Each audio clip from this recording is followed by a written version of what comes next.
So I'm here in Dubai again. We've got quite a few clients where we were able to successfully implement our tax solutions. But what we have found is that a lot of our competitors did the bare minimum. When they put the tax solution in, they did the bare minimum. And so realistically, what we're seeing now is companies starting to panic a little bit because they don't have that visibility. I mean, they're using 5 tax codes.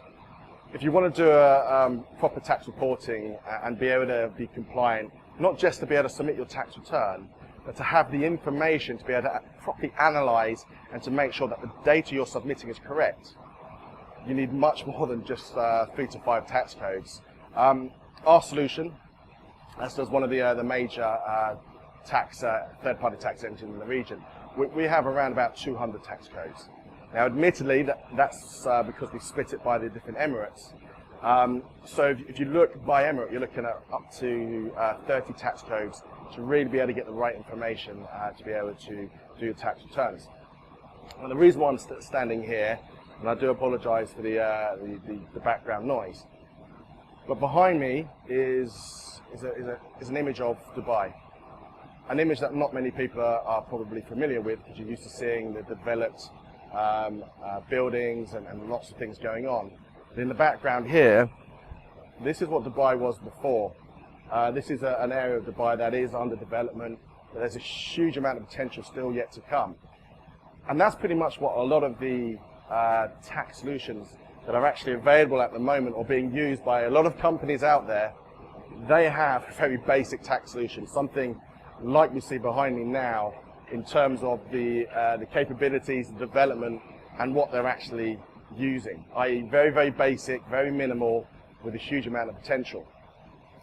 The FTA, and the same as Zakat in Saudi, but particularly here with the FTA, they're being very, very hard on fines at the moment. They're not being lenient at all.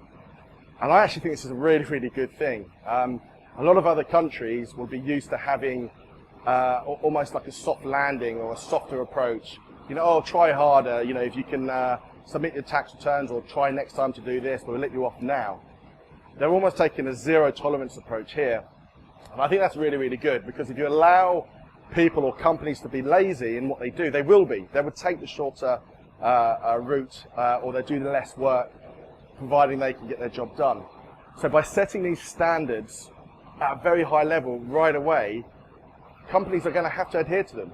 And I believe that this approach of almost like a zero tolerance will mean that the level or the quality of compliance in this region will be much, much higher than we see in other countries. Because you won't have the ability to take the shortcuts or to try and do things on the cheap. You're going to have to make sure you have a good tax solution in place and to be able to report that data correctly. So we're seeing a lot more companies now, I think they're starting to realize this. They're the cheap tax solution, which they got implemented with 5 tax codes, where they think they have a solution that meets their requirements now. What they're starting to realize is actually it's not going to meet their future requirements. It's not giving them the information that they need, and it's certainly not giving them the visibility in order to be able to do the tax returns in a correct way, but also to make sure that all of those transactions, all of the digital records are kept in a single location in effect, so that when it comes to the reporting and the enhanced reporting that we're going to start to see coming in, and particularly when we see a customs union in this region, these existing tax solutions just simply are not going to be able to keep up. So hopefully, I think looking behind me now should make people sort of realize what they have is not to the full potential of what they could actually have.